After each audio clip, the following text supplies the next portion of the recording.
Mari kita berpikir sejenak dan melihat pertanyaan berikut ini sebagai bahan renungan kita. Saudara, pertanyaan pertama, kenapa perusahaan datang ke bank atau ke finance company untuk meminjam uang? Tentunya jawaban yang paling sering yang saya dapatkan bahwa karena mereka kekurangan uang. Saya rasa semua orang tahu. Karena kalau dia kelebihan uang, dia akan datang untuk menaruh deposito, bukan meminjam uang. Pertanyaannya, dia akan meminjam uang untuk apa dan kenapa? Mungkin ada yang bilang untuk beli inventory, untuk membeli modal kerja, untuk membeli mesin, membeli tanah. Pertanyaannya, kenapa hal itu dilakukan? Coba renungkan. Dan pertanyaan yang kedua, seandainya mungkin pemegang sahamnya mempunyai dana dan perusahaannya membutuhkan pembiayaan.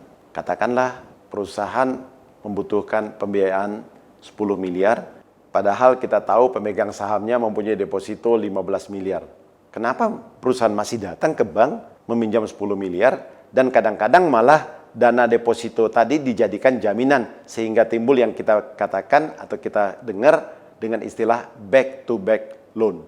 Apa dasar daripada back to back loan atau dasar perusahaan tetap meminjam ke bank walaupun pemegang sahamnya mempunyai dana sendiri? Saudara sekalian, mari kita bahas pertanyaan pertama tentang apa saja alasan nasabah atau suatu perusahaan datang ke kita untuk meminta pinjaman.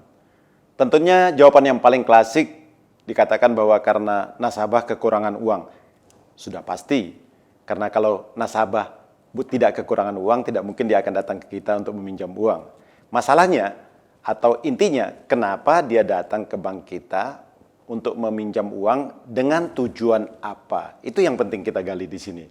Nah, kalau kita bicara tentang alasan nasabah, tentunya permintaan nasabah untuk membeli aset-aset tertentu, baik berupa current asset, misalnya stok barang inventory, atau pembiayaan piutang, atau fixed asset, bisa tanah, bangunan, dan mesin.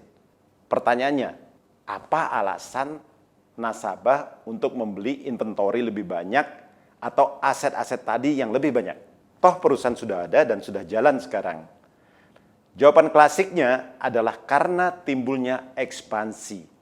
Artinya perusahaan sekarang mempunyai kapasitas yang sudah penuh, dipakai mungkin hampir 100%. Kemudian perusahaan berencana mengembangkan perusahaannya untuk menjadi lebih besar lagi. Dampaknya mereka harus menambah, misalnya membeli mesin yang baru, pabrik yang baru, tanah, bangunan. Dampaknya harus mempunyai stok barang yang lebih tinggi, dan tentunya karena penjualan akan lebih tinggi, akan timbul piutang atau AR yang lebih tinggi juga. Dengan kata lain, fasilitas produksi diperlukan lebih banyak, butuh pembiayaan, dan modal kerja dibutuhkan yang lebih banyak karena ekspansi daripada perusahaan. Pertanyaan lainnya, apakah mungkin perusahaan jika tidak melakukan ekspansi tetapi tetap membutuhkan pembiayaan? Saya rasa teman-teman sudah mencoba memikirkan sendiri hal ini. Apa jawaban Anda? Mari kita lihat di sini.